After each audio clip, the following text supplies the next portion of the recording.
Assalamualaikum warahmatullahi wabarakatuh. Hello everyone, how are you?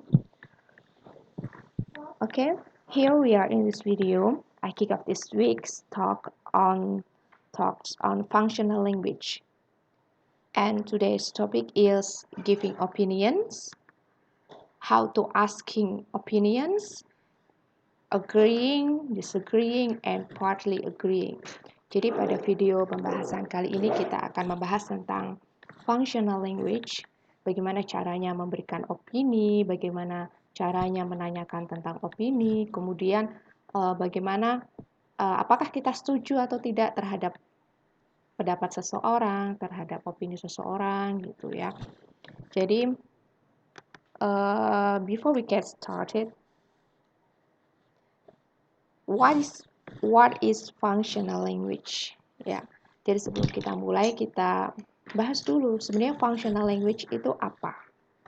Okay. Functional language. This is a type of language that we use in English for specific function. Jadi ini adalah tipe bahasa yang kita gunakan dalam bahasa Inggris untuk fungsi spesifik. Functional language is a language that we use to share opinions. Biasanya functional language itu gunanya itu kalau misal kita ngikutin debat atau misalnya kan sering ya kita di kelas itu kan ditanyain tentang pendapat oleh teman, oleh guru gitu ya. Nah, ini kita akan belajar gimana caranya kita menyampaikan pendapat kita gitu. Jadi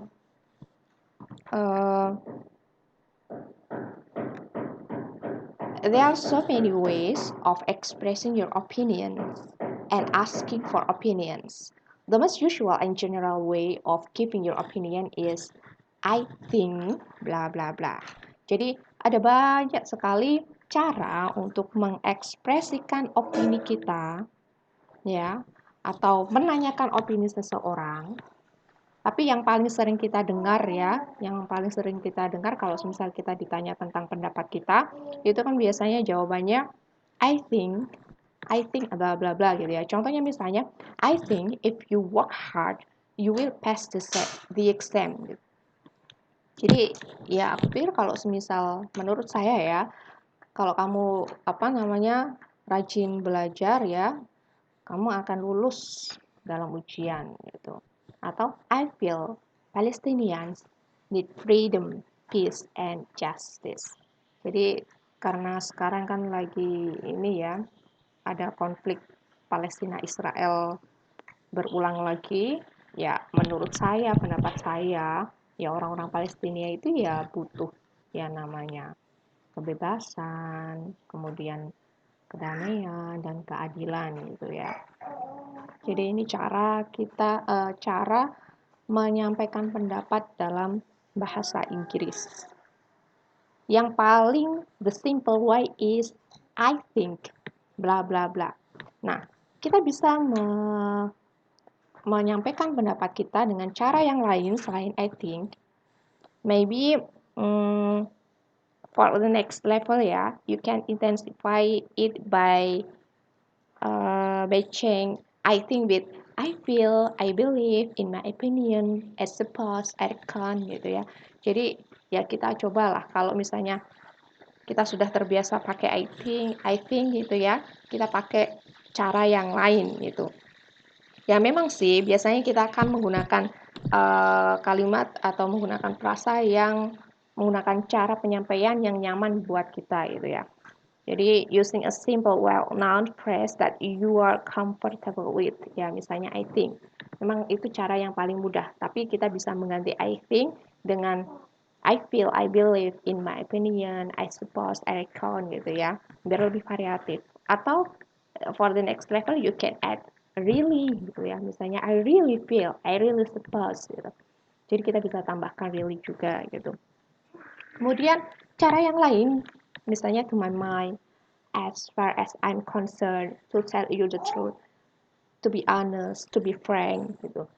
Jadi, kalau yang ini, ya, cara ini is for giving your own opinion when you realize that other people might not agree with you or may not like what you say.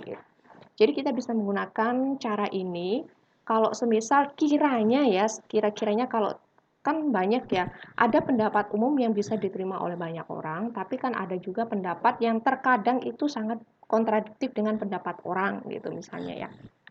Contohnya misalnya ini, mungkin karena saya melihat fenomena pada waktu pandemi ini banyak sekali penggemar K-pop gitu ya. To be frank, I thought the song was pretty awful. Misalnya kalau semisal ditanya, what do you think about the new BTS new song ya, yang Butter itu ya. Misalnya kalau semisal ditanya seperti itu kan pasti orang-orang itu kan pada suka gitu. Tapi kan mungkin ada seseorang yang nggak suka gitu ya. Jadi kalau semisal ditanya ya bisa saja jawabnya gitu. To be frank, I thought the song was pretty awful gitu. Itu kan sangat bertentangan sama orang itu, jadi harus hati-hati. Atau misalnya, as far as I'm concerned, NCT is most interesting than BTS. Karena kan memang nyatanya kan sekarang BTS memang lebih bagus, lebih banyak penggemarnya daripada NCT itu ya. Jadi kalau semisal kita mau bilang NCT itu lebih menarik daripada BTS itu kan harus siap-siap berbeda dengan pendapat yang lain. Jadi kalau semisal sekiranya kita mengungkapkan pendapat yang secara umum itu kontradiktif dengan pendapat orang lain yang mungkin orang lain nggak suka atau nggak setuju, kita bisa menggunakan kalimat ini. To my mind, as far as I'm concerned, ya, to be honest, to be frank gitu ya, sejujurnya ya, jujur saja nih. Aku pikir lagunya itu jelek gitu ya, jelek banget gitu. Jadi ini ada beberapa cara untuk mengekspresikan opini kita atau pendapat kita. Sebenarnya there are so many ways of expressing your opinion and asking for opinions. Jadi so many way. If you do a search ya, kalau misal kalian melakukan searching mungkin ada banyak sekali ya, ada ratusan cara untuk mengungkapkan pendapat kita gitu kan. Tapi kan mungkin yang yang didokumentasikan itu cuma beberapa saja gitu. Jadi ada banyak cara. Kemudian kita juga bisa menggunakan it seemed to me atau all things considered. Jadi kalau misal kita menggunakan ini, misalnya use for giving your opinion when you have thought carefully about a situation. Jadi kita bisa mengungkapkan pendapat kita setelah kita berpikir dengan hati-hati tentang situasi yang maksudnya setelah apa ya? Bisa dibilang setelah mengamati situasi yang ada gitu ya. Jadi kalau semisal kita dikasih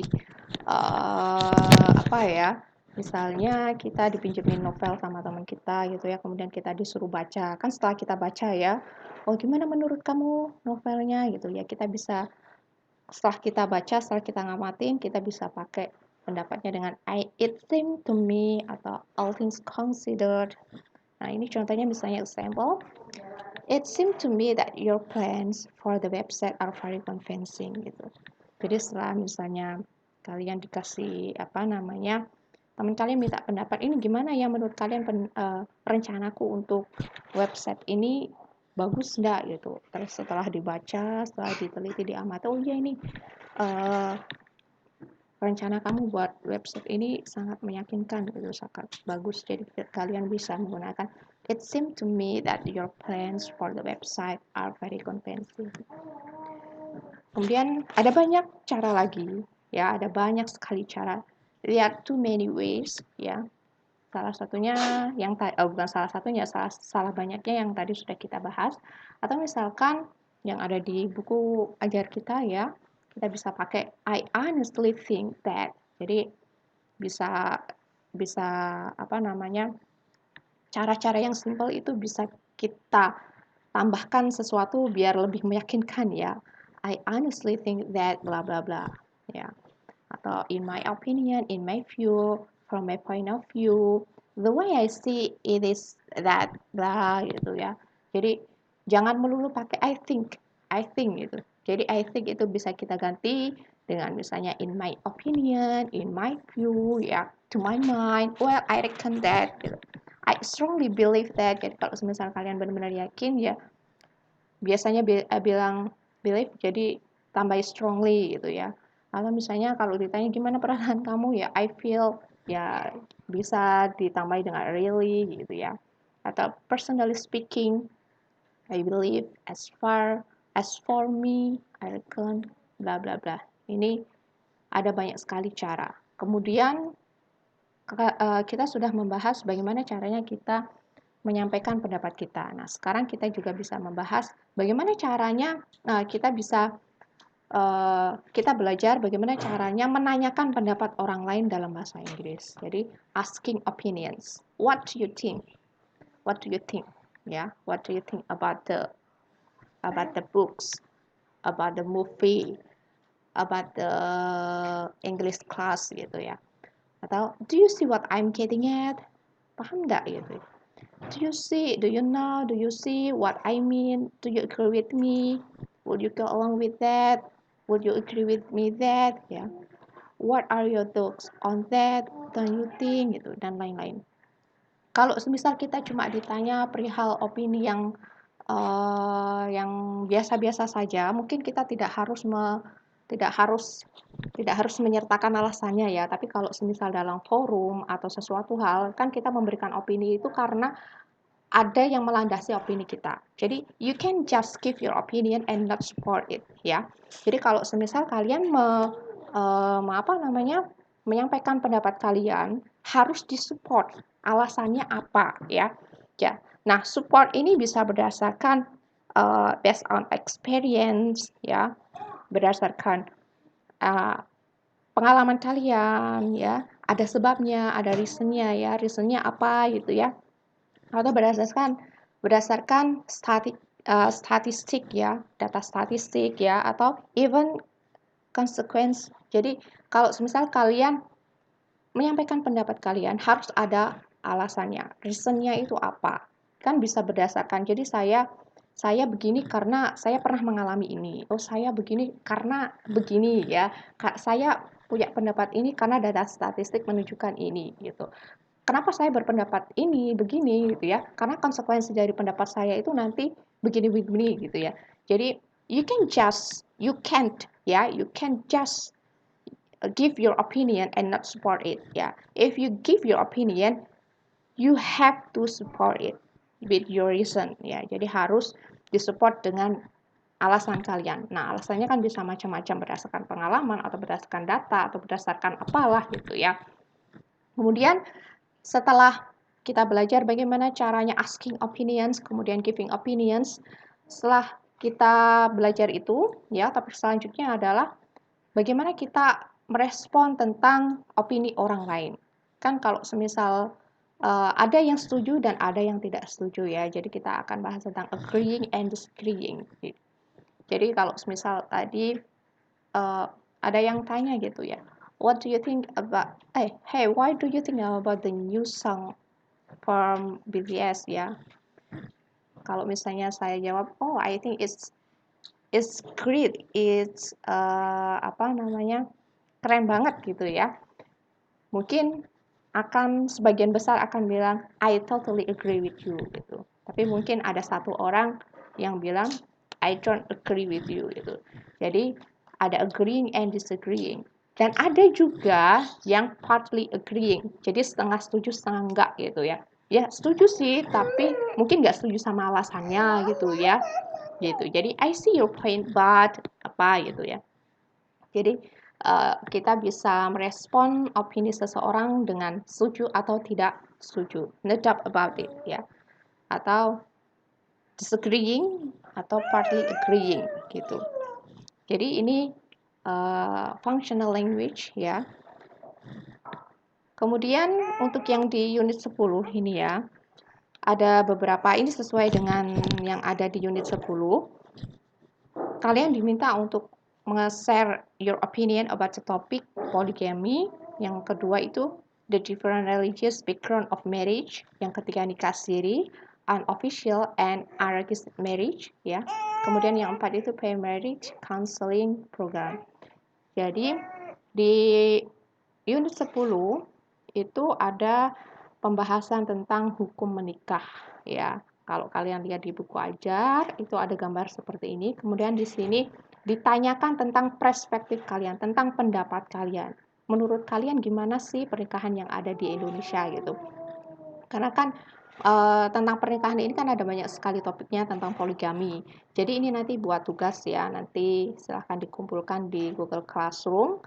Share your opinion about the topic polygamy ya. Jadi 4 ini harus kalian tuliskan semua. Nggak harus panjang-panjang, jadi yang penting kalian agree or disagree ya. Jadi atau partly agree ya. Jadi kalian setuju atau tidak setuju, atau setengah setuju atau enggak, sebutkan alasannya.